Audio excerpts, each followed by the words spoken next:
This afternoon, I'm in Boston at the Social Law Library, actually in the office of the head librarian, Robert J. Brink, and Robert is in the picture. I'm speaking with him, and he is technically the executive director of the Social Law Library.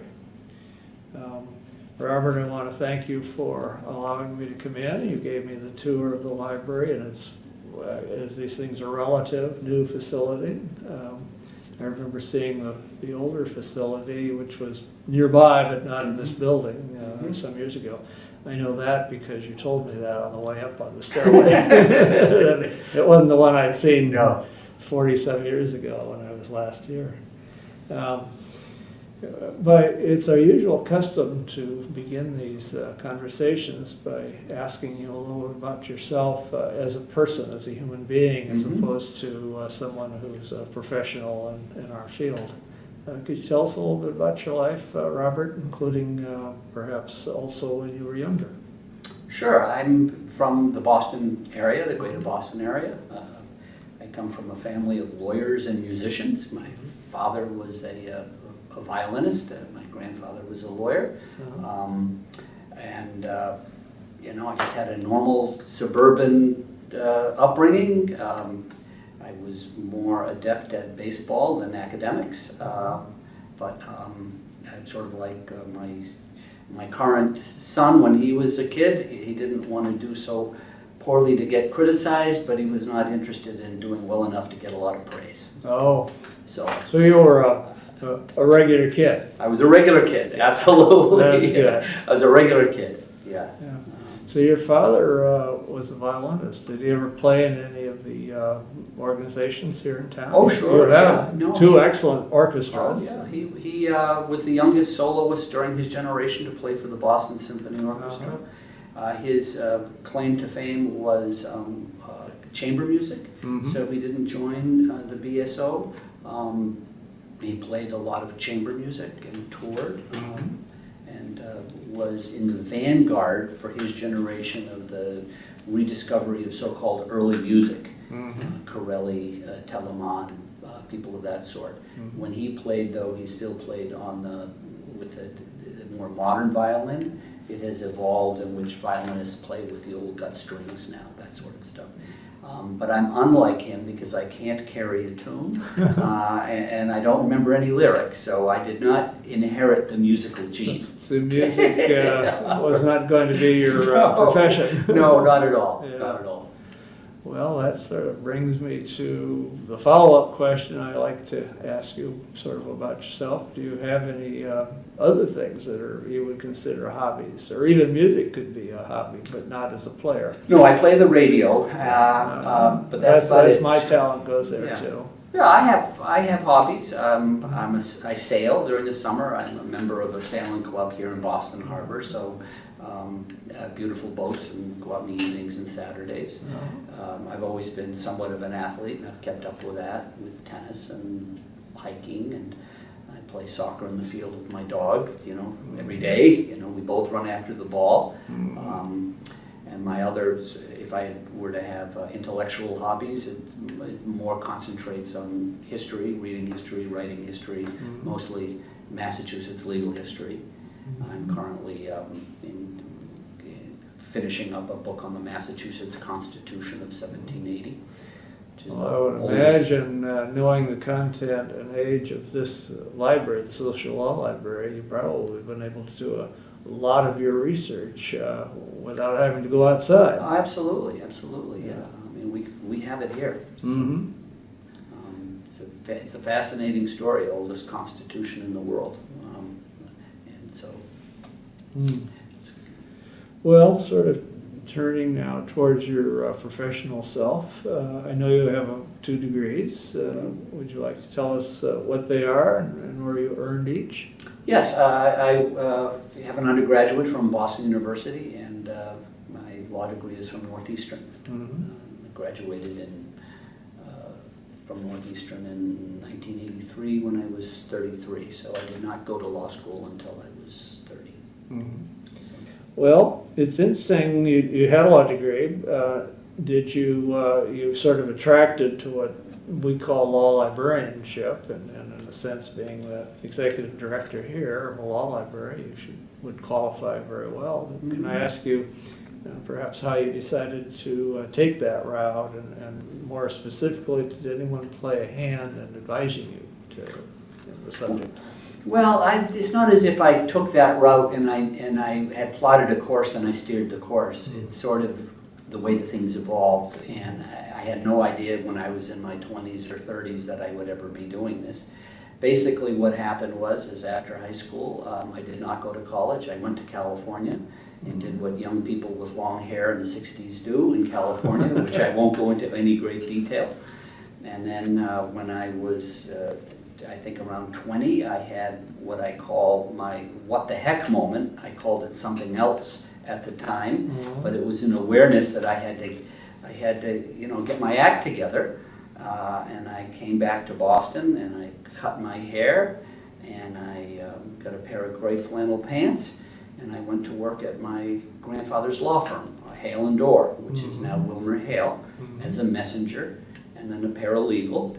And I walked through all the offices. At the time I went to college and I worked at the firm in the afternoons.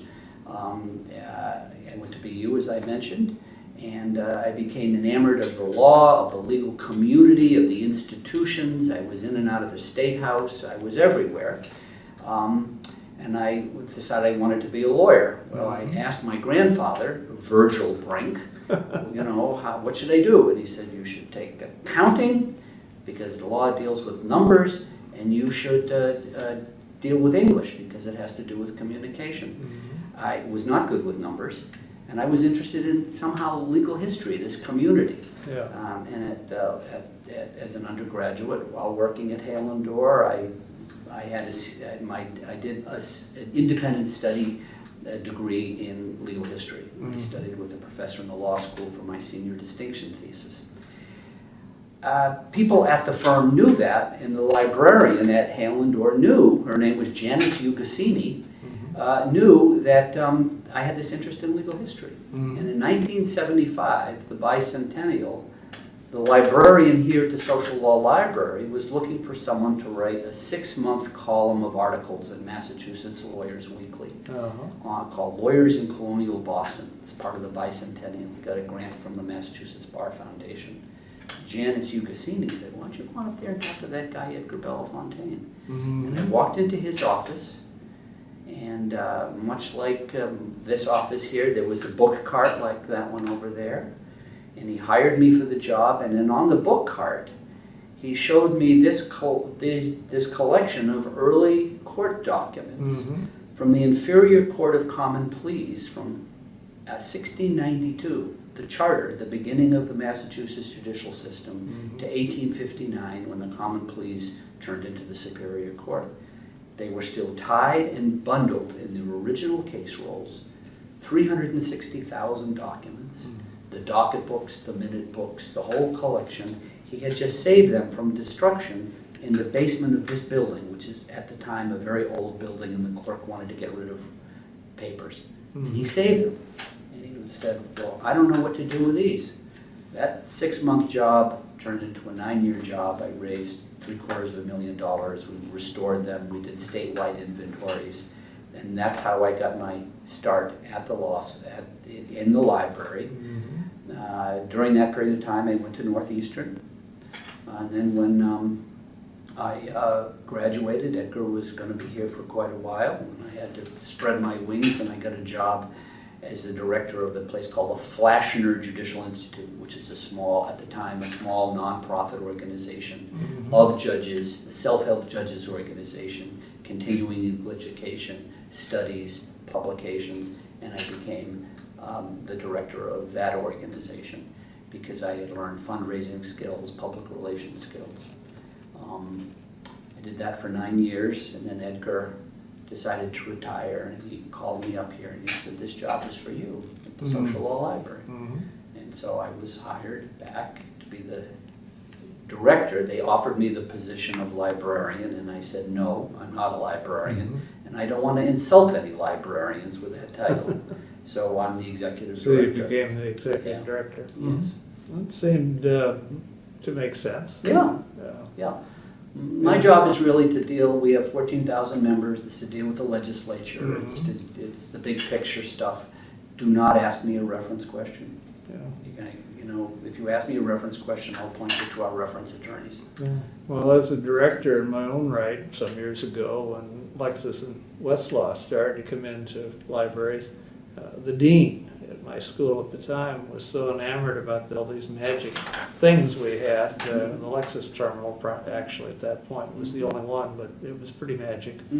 He'd have visitors to the law school. He'd always bring them to the library to have us show him this magic thing. And I was most terrified because he expected me to know how to do it. Yeah, right. I relied on my associates in reference to do most of that. Yeah.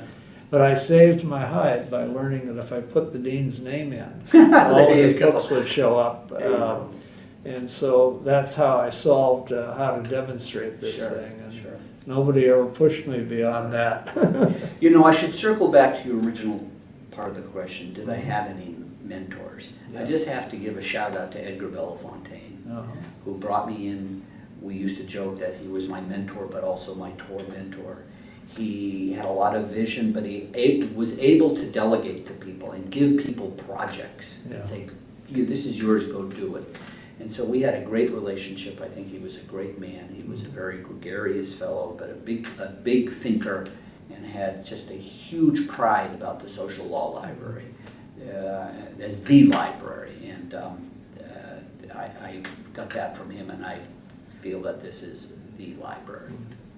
Well, he was always very kind to many of his younger colleagues, including myself, and always somebody with whom you could approach at meetings and talk to, little talk, big talk, whatever type of. Oh yeah, he was a great. Subjects were vast. Yes, he could talk about anything. Very gregarious, convivial guy. So you have been the executive director here at the Social Law Library, which is, you said, is a membership library since about 1998. So you're not exactly hopping around jobs these days. No, I've been very fortunate. Could you tell us a little bit about the library and its history in a little more detail? Sure. Social Law Library, social stands for social good. It was established right after the Revolution in 1803. There were no indigenous American law books to speak of. There were no court reporters. Most of the reports were done by individuals. People would know Quincy's reports. And after the Revolution, the economy took off, and the legislature didn't want to tax the citizens because we were not that far away from Shays' Rebellion, which was a popular revolt against the courts for enforcing the rights of creditors. And so what the legislature did for public works and public services after the Revolution is to create private corporations to do public goods, toll roads, toll bridges, and the like. And after the Revolution, there was a huge surge in the economy, and so they by special incorporation, created a social law library, a social medical library, which is the Countway Library of Harvard now, evolved into that, a social insurance library, and a social engineering library. So that you could build the Charles River Bridge, lawyers know about the Charles River. You had the engineering know-how to build a bridge. If somebody fell off the bridge, you had medical doctors. If they sued, you had insurance materials, and you obviously needed lawyers. That was in 1803. In 1804, the legislature basically said that we need a reporter of decisions office, and they incorporated the first state reporter in the country in 1804. I'm proud of this. I know anybody that knows about the Social Law Library is proud of this. We had a major influence on the reception or the Americanization of the English common law because we imported English law books. The Federalist lawyers, the Federalist judges, they argued common law principles at a time when Jeffersonian democracy, and Jefferson wanted a code, the Napoleonic Code, and so they used our materials, they argued common law principles, the Massachusetts court wrote their decisions, They were disseminated in the Massachusetts reports, and as newer states needed law, they obviously looked to homegrown precedent. So we have great luminaries like Lemuel Shaw. Well, that's Theophilus Parsons. Yeah. Lemuel Shaw's out there. So social law plays a venerable and important role in the formative period of American law, which is what Pound called it. That is the development of an indigenous American doctrine. You know, it's interesting, your comments about how perhaps we could have gone the civil law direction instead of the common law direction so readily and easily. There was a huge debate. I actually wrote a little pamphlet on this. I can give it to you on your way out. There was a newspaper debate between the Jeffersonian paper and the Federalist paper. The Jeffersonian paper said that the social law libraries serve very unsocial purposes, and that we just beat those damn British, and that what we need they're kicked out. So is their system. The argument for a statutory law in Massachusetts went all the way until the 1830s. Well, the French had been our advocates, absolutely, supporters during the War of Revolution. Absolutely, and Jefferson was a Francophile. I mean, he was over there. Yes, sir. And so there was a huge tension here. But through the accumulation of one case after another, one report after another, it was a foregone conclusion. But that was the mechanism for the common law. Social law played a very important role, and we've been a critical part of the legal community ever since. We're lucky in the sense of geographically we're in downtown Boston. In terms of modern day, the highest concentration of lawyers is in our 3 or 4 zip code area. All of the major firms. So years ago, while books were still the dominant content, there were studies in which it was pointed out that law firms in Boston have smaller libraries and smaller library staff because of the common resource we have here. So we have the pooled resources of free space in the courthouse. We were a private entity that was invited into the courthouse by our president, who was the Chief Justice of the Supreme Judicial Court, that fellow there, Theophilus Parsons. So we are the oldest public-private partnership in the history of the Commonwealth, and arguably the most successful. We have this beautiful facility. We serve all 3 branches of government. The governor's office was in here last week, the legislature, close to 300 executive branch agencies. We serve all of the largest firms in the city. We have solo practitioners throughout the state. We provide free access to all of our services to legal services organizations and not-for-profit law-related organizations, so they are on equal footing. And so we are the go-to library, basically, for the entire legal establishment in Massachusetts. Well, it sounds like the bar, the larger firms at least, do take the approach that they have an obligation to the profession or to society, perhaps more generally, to subsidize this library for the use of these people as well as for their own use. Well, I wish that were true. I think that's a good argument, but in this day and age where the almighty dollar accounts for everything, those big firms pay their dues because they get value. And the day that they don't get value, they won't pay their dues. I take a sort of cynical view. I don't think that the big firms these days are paying the library dues or anything else out of any sense of professionalism. I guess I wouldn't question that, because it's got to be, I mean, they're businesses, but that they are willing to allow you to also extend services beyond that group of dues-paying members. Sure. It is, I think.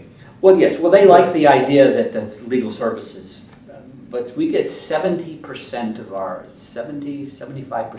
operating revenue from private sources, private dues. And the big firms have a lot to do with it, but we have a huge number of solo practitioners, and we have a lot of fees for service here. We publish databases, and people pay fees for those. We produce websites for people. We do a whole lot with CLEs. We have a whole lot of income streams so that as I say, 70 to 75% of our operating revenue. Well, on the way up here, you were showing me the reading room when I'm downstairs, and I saw a room where you do CLE presentations. And you also mentioned some other services that you provide, especially to the smaller practitioner Sure. groups or newly minted lawyers. Sure. On the practicalities, you have a database that you provide, so they don't have to figure out, well, which one am I going to get of perhaps competing choices, and how am I going to pay for it, because it becomes just part of their membership here. Could you talk a little bit about those programs Sure. more in detail? I break it down into segments of the bar. We're here to provide every segment of the bar what it needs to practice. So for the solo small firm practitioners, they get this wonderful facility, the Westlaw's, the remote databases, Fastcase and others. They are on equal footing with the largest firms in the city, in the Supreme Judicial Court and the Attorney General's office. But a lot of solo practitioners need more than a law library. We have something that we call Law Office in a Box. So not only do they get databases, but we develop their websites for them. We host their websites for them. They can use our facility to practice law. We have a number of people in the library today who use the social law as their office. We brand their stationery for them. We provide them very inexpensive CLEs. When you came here, I mentioned to you I was on the phone with a vendor of law practice management systems. So we're now negotiating with some practice management vendors to license, as if they were acquisitions. They're not databases, but they're practice management systems, because solo practitioners get in trouble for poor business practices, not returning phone calls, not fulfilling their clerical duties with respect to billing and other things. And there are these software programs, and we're now negotiating so that solo practitioners, if by dint of their membership here, will get free access. The big firms, let me run through this. The biggest firms, outsourcing has become a huge business now. Librarians are fired and they go to third-party outsourcing organizations. We've started an outsourcing service so that if the big firms want to outsource, they can outsource from us, so that they can get the maximum value of the social law library. Whereas if they outsource a librarian from some shop that doesn't know what we have, they're not going to exploit the resources here.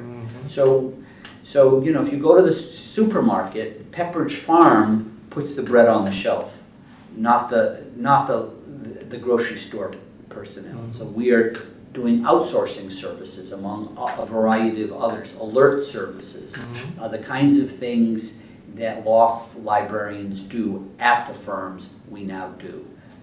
Profiles, we monitor the news for lawyers that want to keep track of their clients. John Doe just got sued. The lawyer wants to know it so that he can call John Doe and let John Doe know that the lawyer knows, so that he doesn't get scooped by some other lawyer. We have a variety of alert services. So we have a variety of services for every segment of the bar. In terms of Massachusetts state government, there are probably 300 executive branch agencies, and they all have standalone libraries. And so we're binding them together and have a project, to get them all signed up to our catalog, so they can see what they have, what we have. It's just like in university libraries. But all of the public libraries, governmental, state government, they're silos. So we're also quickly becoming the central library for the entire state, because that is the national trend with loose, small branch libraries. This is not a very good analogy, but we are the Walmart, where the branch libraries are the store 24s, and those store 24s are quickly vanishing. So we're quickly becoming the central recognized library for the entire state. So that at every segment of our membership, we're developing services. And membership continues to grow as we're about 14,000 members. Well, certainly 14,000 is a substantial membership base. I don't know how that squares with history. I imagine it's probably pretty high on compared to earlier days, but Yeah, well, the bar has grown. We've got now 60,000 lawyers in Massachusetts.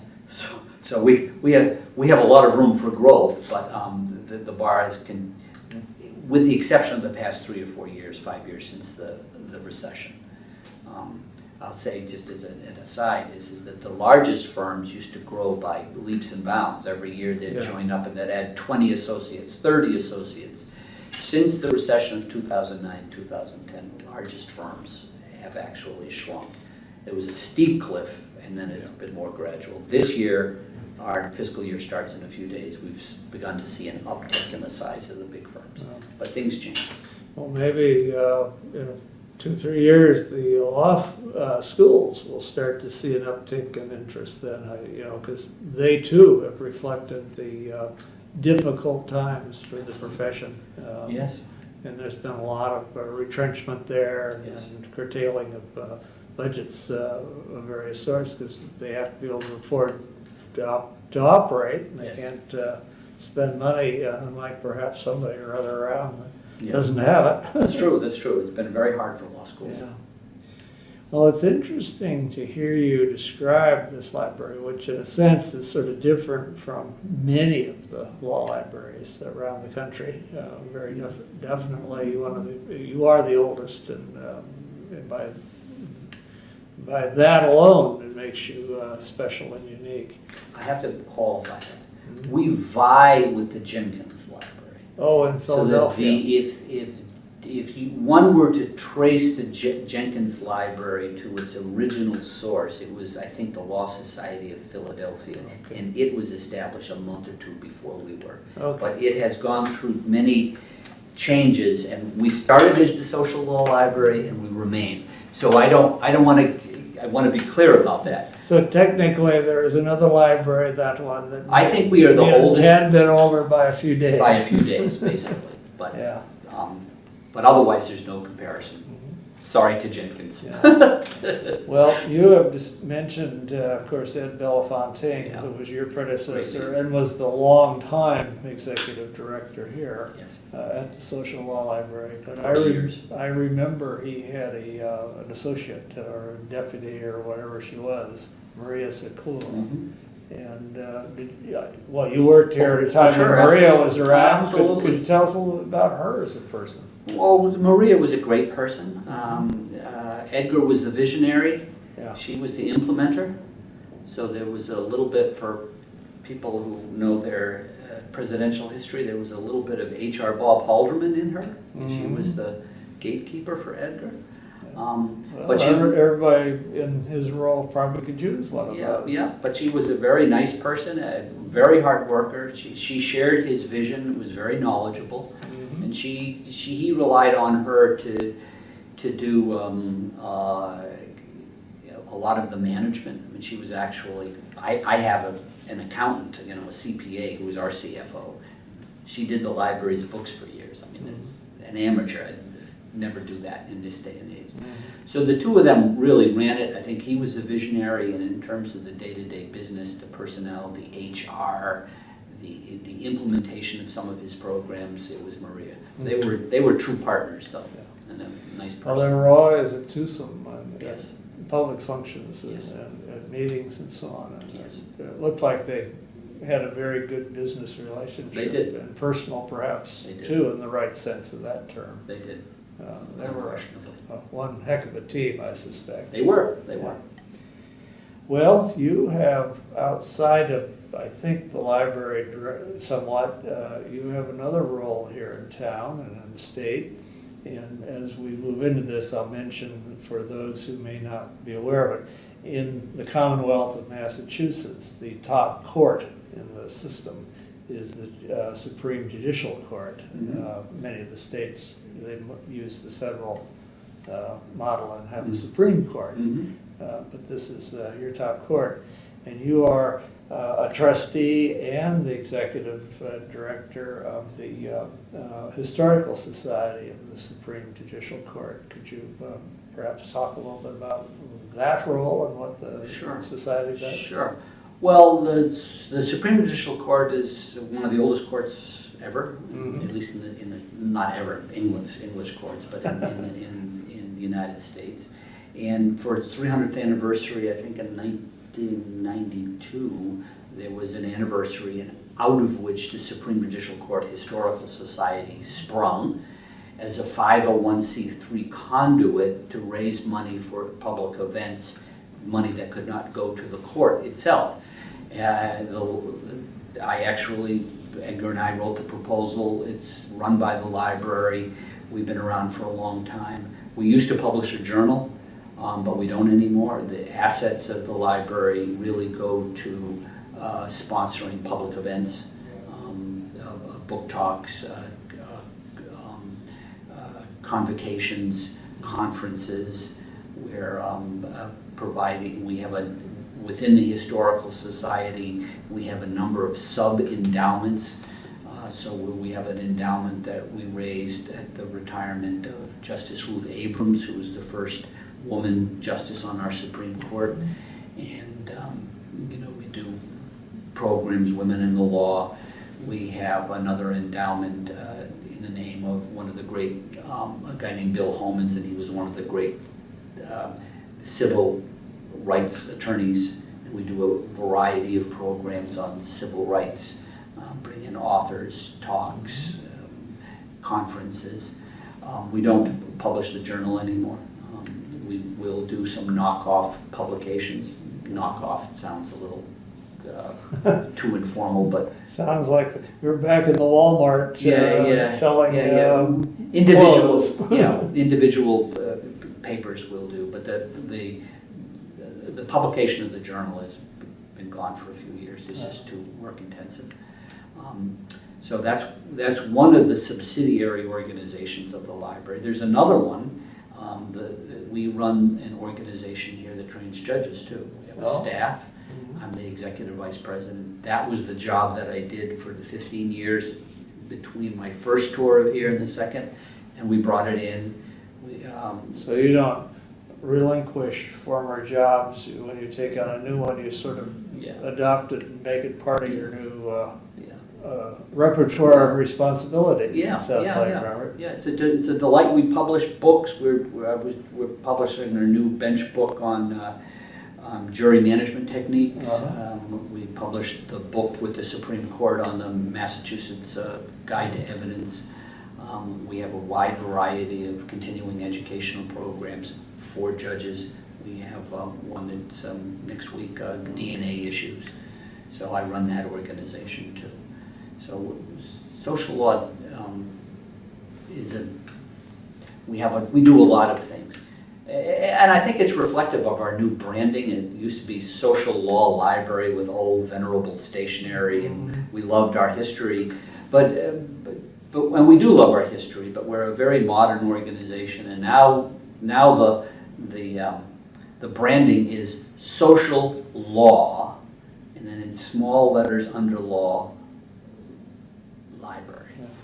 Well, I suppose today library itself has so broadened as to what the collections are all about, and what the consistency of those is so vastly different than even just a few years ago. Yeah, absolutely. It evolves all the time. Yeah. So we're a membership organization. It's a part library, part bar association, part continuing education, part judges organization, part historical society. And I have my finger in the wind, and when the wind is blowing, and this is the way that the legal community is evolving, we're going to adjust our course to sail, with the wind. That's sort of a forced metaphor, but you get the idea. Yeah, I get the idea. Sounds great. Yeah. Well, I want to follow up on something that has come to mind as we've been talking. You have all this huge array of things that you're involved with, responsibilities, labors of love, whatever, all of them. Do you ever have time to participate in some of the law library organizations, at least locally here in New England? Well, I am a former president of NELCO, the New England Law Library Consortium, and I'm fairly active in that, but less so. Mm-hmm. And I'll have to say that I'm not all that active in AALL or the Law Libraries of New England or ABLE, the Association of Boston Law Libraries.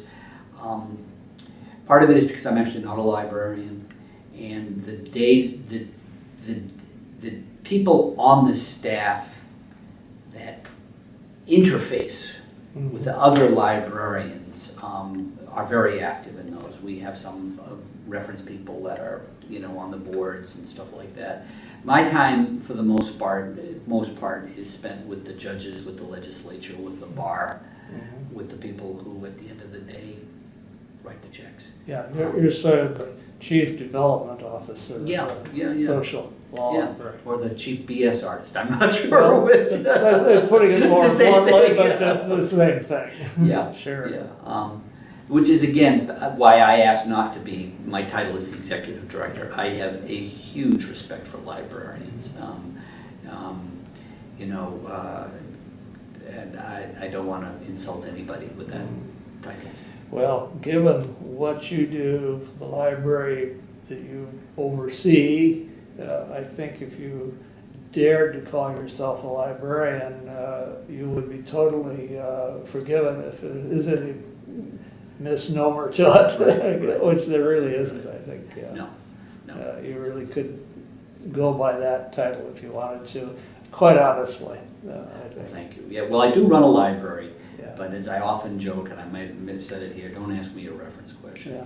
Well, it's a very special library, always has been, and it is unique in so many ways. And I am so pleased this morning that we've had a chance to talk, or actually it's about early afternoon now, I think, technically out there, although our viewers don't really care or know.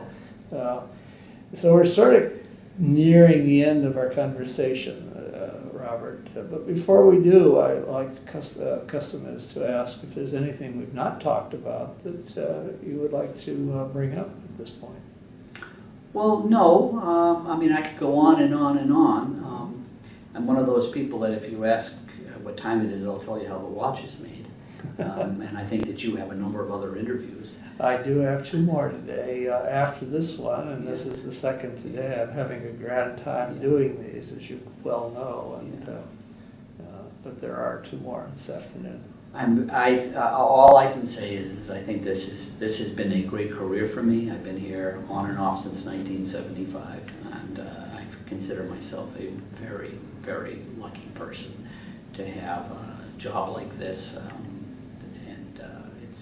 There's nothing venal about running the social law library. It is all about service. It's just a wonderful, wonderful job and a wonderful institution. So I'm a very grateful person, and I'm grateful to you for asking me to talk about it. Well, you've gotten all the trouble of basically carrying the load in today's conversation, as is in fact our hope when we have these. And I want to thank you, Robert Brink, for taking time today to allow me to come here and set up a camera and talk to you and add your story and that, mostly of the social law library, to our collection, which we call An Oral History of Law Librarianship, which is part of the Hein Online database and under Spinelli's Law Library Reference Shelf portion. Thank you. Well, you're welcome, and it's an honor.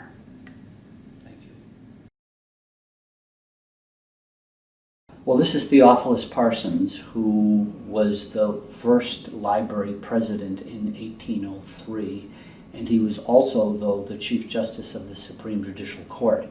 So when the library, the private library for lawyers, was established, he said, well, you have the books and we have the space, and he invited the library into the courthouse, and we have been a public-private partnership in the courthouse serving the Supreme Judicial Court ever since. These are original case rolls, docket books, and extended record books of the Inferior Court of Common Pleas, which from 1692 to 1830. And when I interviewed with Edgar Belafontaine in 1975 for a 6-month position, he showed me these papers, which are still tied and bundled in their original case rolls, unopened, and he had saved 360,000 papers like this from the basement of this courthouse. And he said he didn't know what to do with those.